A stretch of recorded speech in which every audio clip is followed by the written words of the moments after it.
Bom sábado, irmãos. Bom sábado, irmãos. É que eu precisava que quem está nos a ouvir por internet também ouvisse o bom sábado. Sejam bem-vindos à casa do Senhor, sejam bem-vindos também vocês que estão a assistir através da internet. Quero convidar-vos realmente a que, quem sabe, no próximo sábado se possam juntar aqui na igreja connosco ou em alguma igreja perto de vocês. Sabem, irmãos, este sábado é um sábado especial. Todos os sábados são especiais, não é? Pelo menos eu falo por mim, sinto realmente que o sábado é uma bênção para todos nós. Mas este sábado é especial por uma razão diferente do normal. Nós hoje estamos a dar as boas-vindas de maneira oficial aos universitários que alguns, é verdade, já são da casa, já são jovens que nasceram e cresceram aqui em Coimbra. Eu não os vi crescer nem nascer porque estou cá há relativamente pouco tempo, mas queremos sobretudo dar as boas-vindas a todos aqueles que, não sendo de Coimbra, estão aqui a estudar, estão aqui na sua vida académica. E é curioso porque nós temos estudantes, eu não sei se vocês se aperceberam, mas nós temos estudantes de, pelo menos, se eu não estou enganado, 3 continentes diferentes. Temos pessoas que vêm da América, do Brasil, temos pessoas que vêm do continente africano, como da Angola, Cabo Verde, São Tomé, e temos também estudantes portugueses, até da Ilha da Madeira, que também são portugueses, não estou a dizer que não são portugueses. Sejam todos muito bem-vindos, e este dia é pensado em especial para vocês realmente se sentirem bem do nosso meio. Também não vou deixar de dar as boas-vindas também a todas as nossas visitas e também àqueles que se juntaram há pouco tempo à nossa igreja por motivos profissionais e estão também aqui na nossa cidade de Coimbra. Mas sabem que a cidade de Coimbra, toda a sua história está envolvida à volta da Universidade de Coimbra. Toda a história da cidade, tudo aquilo que acontece, ou muitas das coisas que acontecem, tem como epicentro a Universidade de Coimbra. E eu estive a ver um pouco da história desta cidade, um pouco da história da Universidade de Coimbra. E é curioso porque eu deparei-me com um episódio que eu acho que chega a ser inspirador para nós. Também para nós como cristãos. E para nós como jovens universitários, como jovens com umas primaveras a mais, que já a universidade passou há muito tempo, ou que já estamos há muitos anos também na vida laboral, na vida profissional. É curioso porque esta história que eu vos vou contar, ela passou-se em 1969. Se eu disser que se passou neste ano, vocês sabem, têm alguma ideia do que é que eu estou a falar? As pessoas cá de Coimbra, algumas pessoas dizem que sim, outras dizem que não. Mas em 1969 foi um ano realmente um pouco complicado aqui na cidade de Coimbra e na Universidade de Coimbra. A 17 de abril de 1969, a Universidade inaugurou o edifício das matemáticas. E nesta data, para a inauguração, veio alguém que era importante. O seu nome era Américo Tomás. Alguém sabe quem era este senhor? E ele era o sucessor de Salazar. Peço desculpa, eu sou um bocadinho disléxico, vocês têm que perdoar porque somos todos cristãos, não é? Era o Presidente da República. Eu peço desculpa a minha confusão. Ele era o Presidente da República de Portugal na altura, no ano de 69. Agradeço a correção. Sabem que neste dia ele dirigiu-se aqui à universidade e ele veio inaugurar então o edifício das matemáticas. E havia um conjunto de manifestações na cidade que foi produzido, foi incentivado pela Associação Académica da Universidade. A verdade é que a Associação Académica, nesta altura, já era reconhecida, mas não era muito bem vista pelo Estado Novo. E eles fizeram várias manifestações nesse dia, e durante a inauguração eles dirigiram-se a uma sala, a um anfiteatro principal, e ali houve oportunidade para várias pessoas falarem. Várias pessoas, ministros, o Presidente da República, os responsáveis da universidade.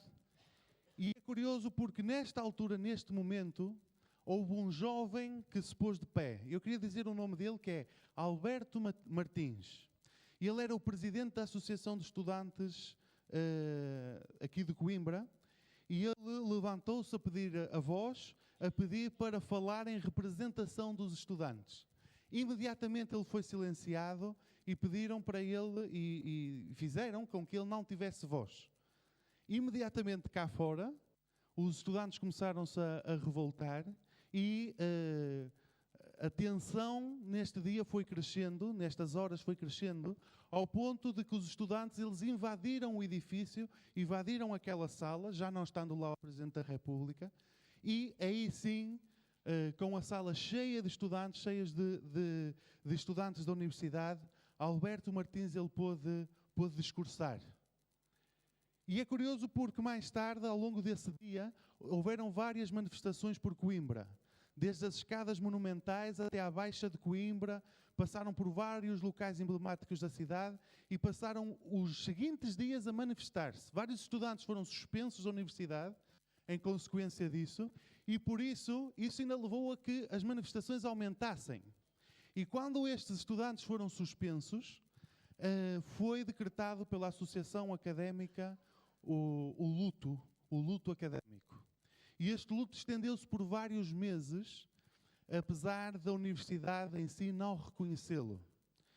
Zeca Afonso chegou a vir aqui a esta cidade, ele que é uma imagem da Revolução do 25 de Abril, e ele esteve aqui, apoiou os estudantes, e as coisas foram-se complicando ao ponto de que nesse ano, no ano de 1969, no mês de junho, a altura em que se ia fazer os exames universitários, a maioria dos estudantes universitários decidiu fazer greve nestes dias.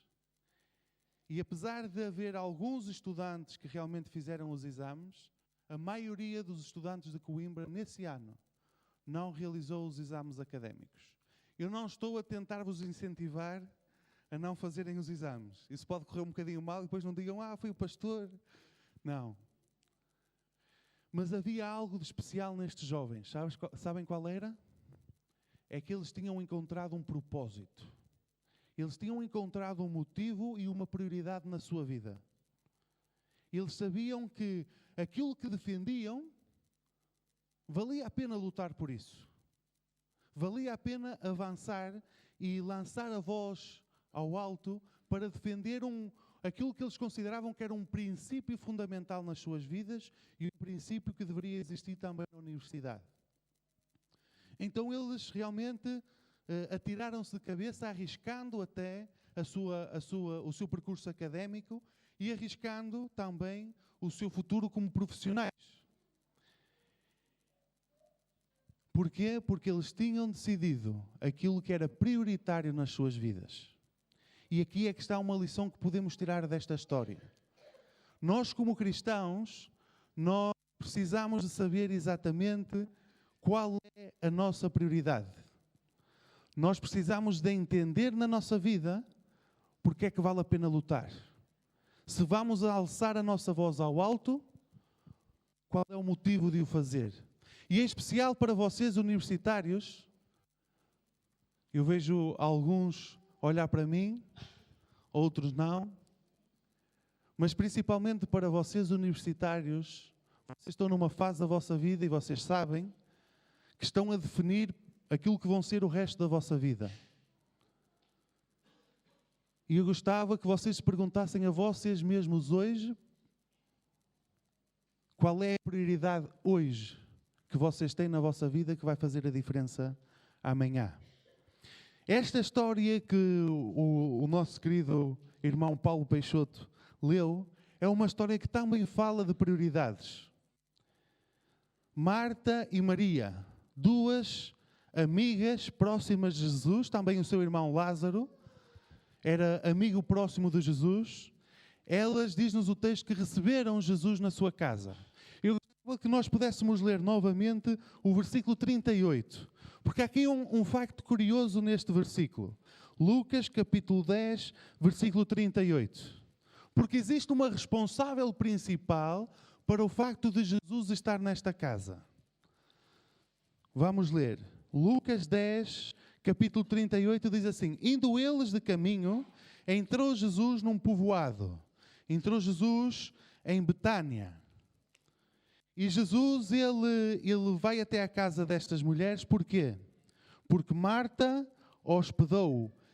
Certa mulher, diz o texto, chamada Marta, hospedou na sua casa.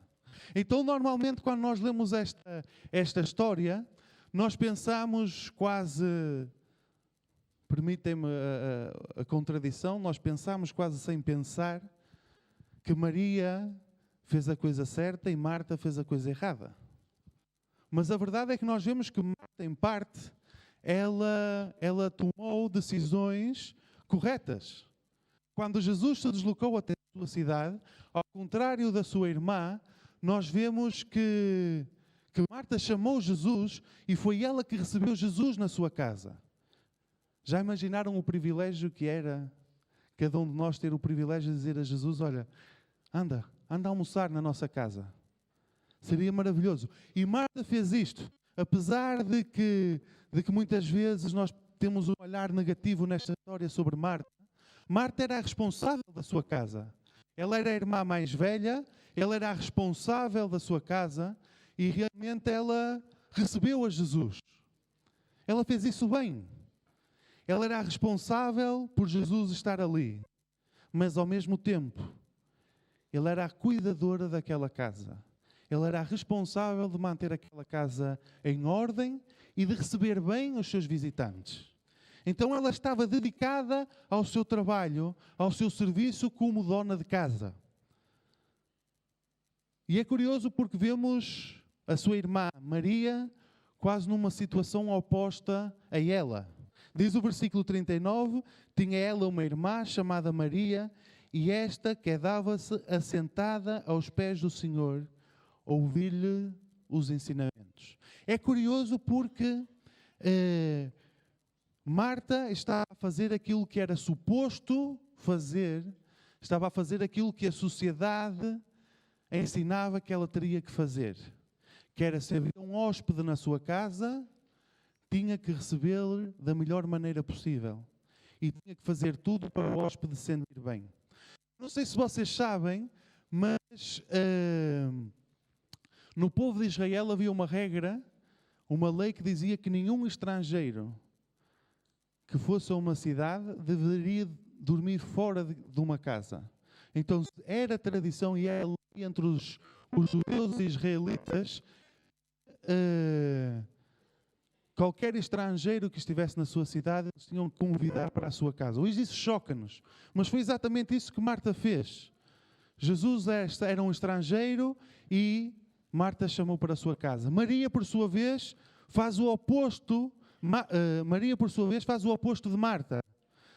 Maria preocupada em receber Jesus e Maria simplesmente se senta aos pés de Jesus a ouvi-lo. Isso parece-nos um bocadinho estranho. Porquê é que vocês acham que Maria se assentou? Porquê é que será que Maria tratou de estar aos pés de Jesus? Isto é muito simples. Sabem que na altura de Jesus, isto era um lugar comum. Isto era um lugar comum. Era uma situação que acontecia quando problemas técnicos acontecem. Isto era uma posição que era normal ocupada, sabem por quem? A posição que Maria estava de se assentar aos pés de Jesus era uma posição de um discípulo. Maria ocupou o lugar de discípula de Jesus. Por isso é que ela se assenta aos pés de Jesus. Por isso é que ela se coloca aos pés de Jesus. Porque ela estava sedenta de ouvir aquilo que Jesus tinha para dizer. E sabem que no contexto em que ela estava, eu não sei se vocês sabem aquilo que era a mulher para o povo de Israel. Sabem que a tradição de Israel, a tradição do povo de Judá, dizia, por exemplo, ou havia rabis que ensinavam isto, que a mulher teria a salvação se o seu marido, ou se ela não fosse casada, o seu pai se salvasse. Ou seja, a mulher por si só, segundo a nação de Judá, não tinha direito à salvação por si só. Era o seu marido ou o seu pai que lhe dava a salvação. A mulher, por exemplo, segundo os israelitas, ela não tinha a capacidade de aprender as coisas espirituais. Então, para os israelitas, o facto de Maria estar aos pés de Jesus seria uma loucura. Primeiro porque ela não tem possibilidade de salvação a não ser pelo seu marido ou pelo seu pai. E mais, Maria ocupou o lugar de discípulo como se fosse possível ela aprender alguma coisa de Jesus. Este era o estilo de pensamento que existia na altura. A mulher realmente era rebaixada de muitas maneiras. E o seu papel, a sua função, era cuidar da casa. Exatamente aquilo que Marta estava a fazer. Então, aos olhos daqueles que estavam ali, aos olhos de Israel, quem estava a fazer a coisa certa era Marta, não era Maria. Porque Marta estava a receber bem Jesus, como era a função das mulheres. Sabem que esta ideia da função da mulher ser cuidar da casa era tão grande que existia certos grupos dentro do povo israelita que diziam que a mulher não tinha direito ao descanso do sábado. Vocês conseguem imaginar isto? Não eram todos, atenção, eram pequenos grupos que existia dentro do povo de Israel que dizia que todos tinham direito ao sábado, menos a mulher, porque a mulher tinha que tomar conta de casa até no sábado. Então isto é para nós percebermos até que ponto é que era chocante para a nação de Israel Maria estar a fazer aquilo que estava a fazer. E é curioso porque Marta, olhando para a sua irmã, fica revoltada. E sabem que perante as pessoas que estavam ali à volta, ela fica revoltada com razão. Reparem o que é que ela vai dizer no versículo 40. Marta agitava-se de um lado para o outro, ocupada em muitos serviços. Então se aproximou de Jesus e disse: Senhor, não te importas de que a minha irmã tenha deixado que eu fique a servir sozinha? Ordena-lhe, pois, que venha ajudar-me. É curioso porque quando Marta faz isto, ela não está só a repreender Maria. Ela também, de certa maneira, está indiretamente a repreender Jesus, porque aceitou que Jesus tivesse Maria aos seus pés como discípula, em vez de dizer para Maria ir fazer aquilo, as responsabilidades da mulher. É curioso porque Marta realmente ela revolta-se porque a sua irmã devia ajudar. E reparem que o versículo que nós lemos, nós vemos que Marta estava agitada de um lado para o outro. Havia muita coisa para fazer. Provavelmente ela tinha passado várias horas a preparar a sua casa para Jesus chegar. Jesus estava ali, ela teve talvez a preparar uma comida para ele e para os seus discípulos, ela teve que limpar, teve que arrumar a sala, deixar tudo bonito. Sabem que na nossa sociedade, nós somos levados a andar exatamente como Marta andava neste episódio. De um lado para o outro, a correr. Temos o nosso trabalho, levantamos-nos de manhã, temos que preparar os nossos filhos para ir para levá-los à escola e nós irmos trabalhar. Os universitários têm que se levantar, têm aulas cedíssimo. Isso custa acordar cedo, eu sei, eu percebo-vos. Mas a verdade é que no nosso dia-a-dia nós somos levados a ter um dia sem parar. A ter um dia em que nós não temos tempo simplesmente para nos assentar, como Maria se assentou, a ouvir Jesus falar. É coisa atrás de coisa. Se estamos nas aulas, estamos nas aulas. Se vamos para casa, nós temos que estudar porque temos exames e trabalhos para fazer. A vida na nossa sociedade está levada para que nós não tenhamos tempo. E agora fica a questão, o que é que isto tem a ver com as prioridades? Sabem que quando nós temos uma prioridade na nossa vida, quando nós decidimos que um aspecto que nós temos na nossa vida, nós queremos que ele seja o principal da nossa vida, a primeira coisa que vamos fazer é reservar tempo para isso. Agora fica a questão, se nós, na nossa vida, no nosso dia-a-dia, estamos-nos a comportar como Marta ou como Maria? Será que eu, no meu dia-a-dia, na universidade, eu sei que começou há pouco tempo para alguns, para outros já estão há alguns anos, ou até quase a terminar. Será que no meu dia-a-dia eu olho para a minha semana e penso, o que é que foi a prioridade na minha vida? Eu não estou a dizer para nós deixarmos os estudos e os trabalhos de lado, não é isso. Isso também é importante. Mas as coisas importantes sem Deus na nossa vida deixam de ser importantes e passam a ser fúteis. Porque sem Deus nada tem sentido. E Marta realmente estava a fazer algo bom. Estava. Quantos de nós é que quando recebemos alguém nas nossas casas, não procuramos ter a casa arrumada e receber bem as pessoas? O que se passa é que Marta estava tão preocupada com a sua lida diária que ela esqueceu-se daquilo que era realmente importante e prioritário para a sua vida. Marta, ela estava tão ocupada no seu dia-a-dia com a sua função de mulher, cuidadora do lar, dona de casa, que ela esqueceu-se daquilo que era realmente importante. E Maria, que se lembrou daquilo que era importante, faz com que Marta fique revoltada e ela está tão cega que não consegue perceber que não é Maria que deveria fazer o que Marta fazia, mas era Marta que deveria se sentar também aos pés de Jesus. No versículo 41 nós vemos a resposta de Jesus. Respondeu-lhe o Senhor: Marta, Marta. Sabem que este Marta, Marta indica-nos uma coisa. Se Marta, ao dirigir-se a Jesus, parecia estar revoltada, parecia estar chateada com a sua irmã e também com Jesus, ele dirige-se de uma maneira diferente para ela. Ela vem nervosa e chateada e ele responde com carinho: Marta, Marta. Esta repetição de palavra indica isso. Uma transmissão de amor e carinho por Marta. Porque apesar dela estar a fazer a coisa errada, apesar dela não estar a priorizar aquilo que realmente era importante na sua vida, Jesus não a deixava de amar por isso. Isto é uma lição também para nós. Eu não sei como é que vai a vossa vida.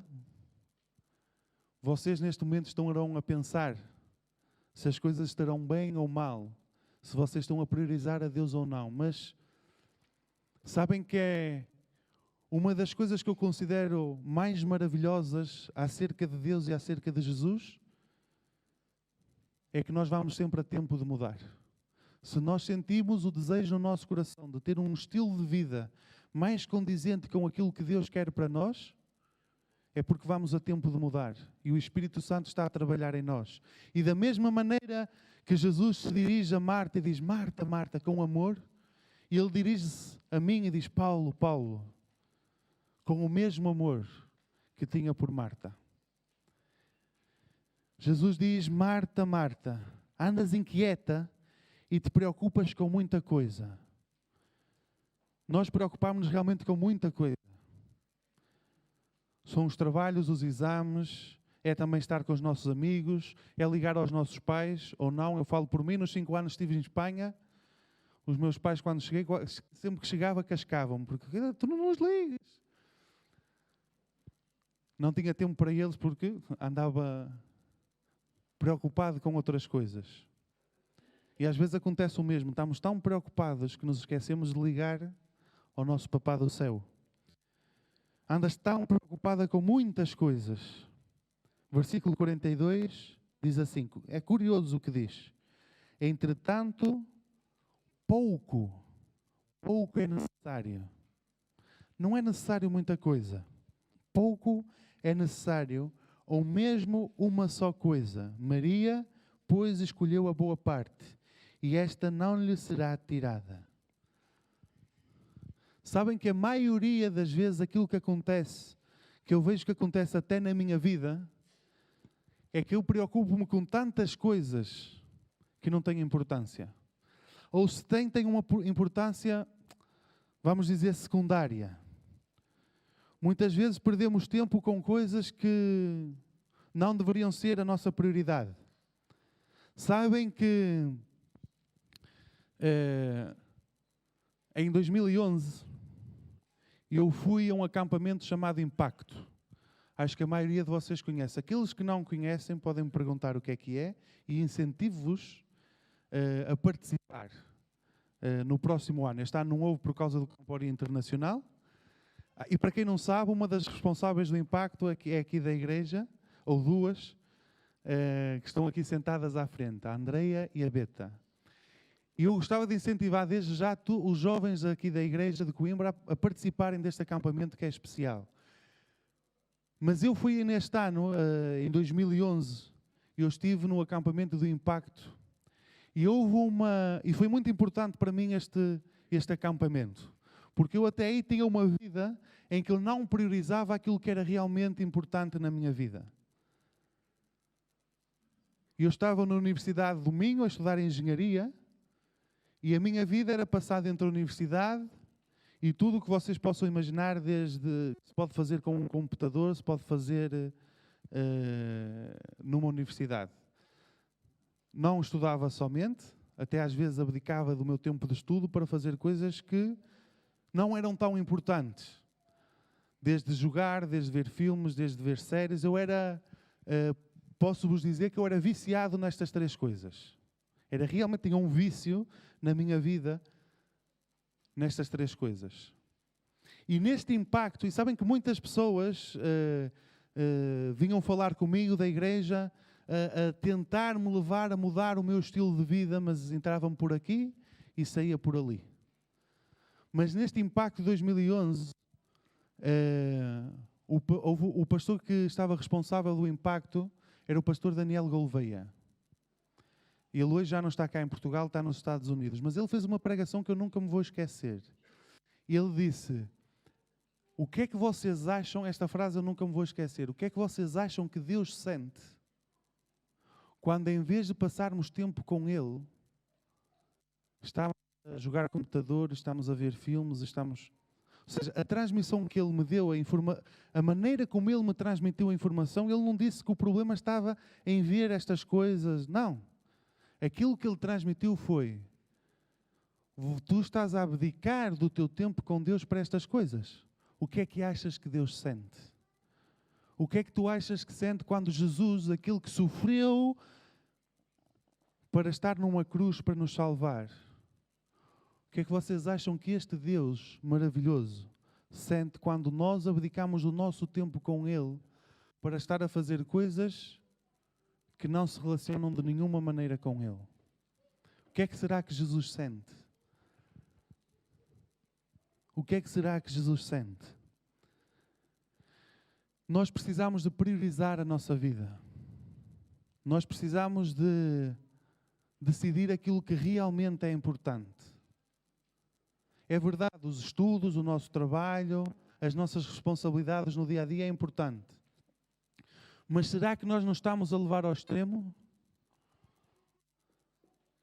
Será que nós não estamos tão preocupados no trabalho porque queremos ganhar mais, queremos subir na nossa carreira, queremos formar o nosso negócio e ganhar muito dinheiro, e damos tanta prioridade a isto que deixamos Jesus de parte?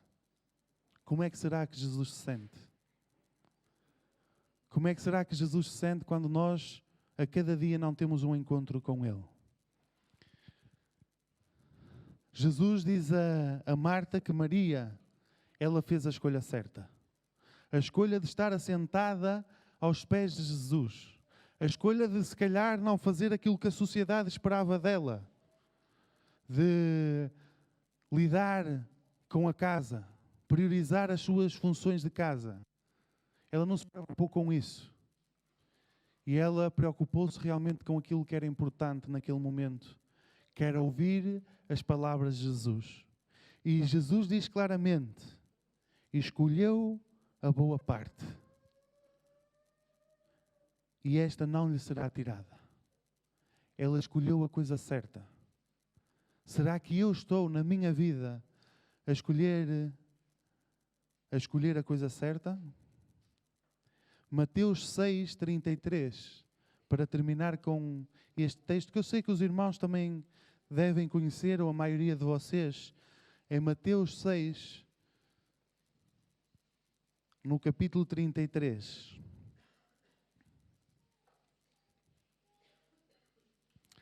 Diz o seguinte: buscai, pois, em primeiro lugar o seu reino e a sua justiça, e todas estas coisas vos serão acrescentadas. Buscai primeiro a Deus.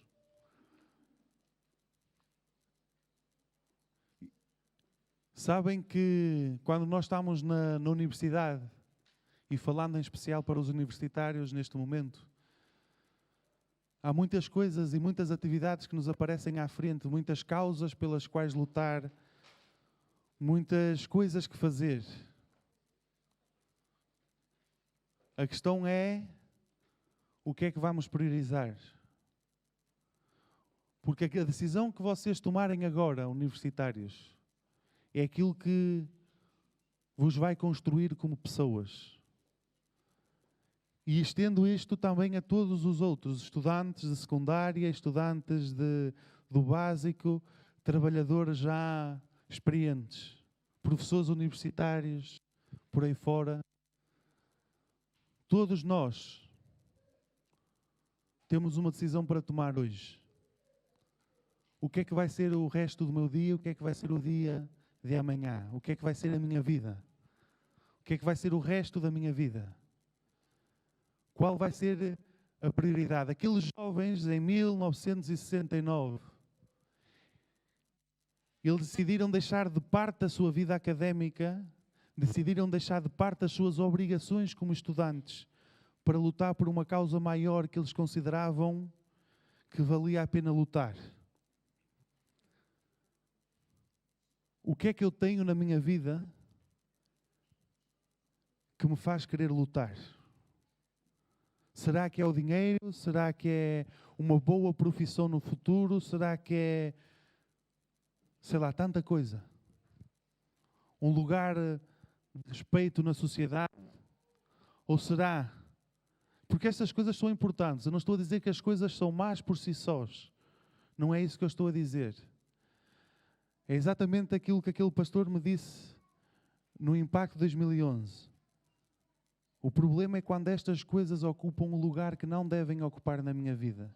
E não pensem que agora vocês, no futuro eu vou fazer a coisa certa. Não. Se nós queremos ter uma vida com Deus, nós precisamos de tomar a decisão hoje. Vamos pôr o reino de Deus em primeiro lugar. Vamos pôr a Jesus em primeiro lugar. Vamos dar a prioridade às coisas de Deus, às coisas de Jesus. Vamos dar prioridade à nossa vida espiritual. Para que um dia todos juntos possamos estar, quem sabe, assim, a escutar alguém, mas não a mim, mas a Jesus na pátria celestial. Este é o meu maior sonho. E sabem que eu costumo marcar um encontro. Eu estou a tentar bater o recorde do Guinness. O maior encontro de pessoas possíveis na história da humanidade. O meu sonho é bater este recorde do Guinness. As pessoas costumam dizer, quando se estão a despedir, a mudar de país, quem sabe. Houve pessoas, quando eu vim de Espanha para Portugal, que me disseram, olha, se não nos virmos mais, encontramos na árvore da vida. Eu acho que vai estar muita confusão, porque toda a gente marca para esse sítio. Então eu estou a marcar num sítio diferente. E eu queria que todos vocês ouvissem. Na Nova Jerusalém, vocês estão a ver a entrada principal. Já dentro da cidade, no lado direito, eu vou estar lá à vossa espera. E quero-vos convidar a que cada um de vocês possa priorizar, e eu também, a coisa certa para que um dia todos possamos estar aí juntos com Jesus. Um resto de um bom sábado.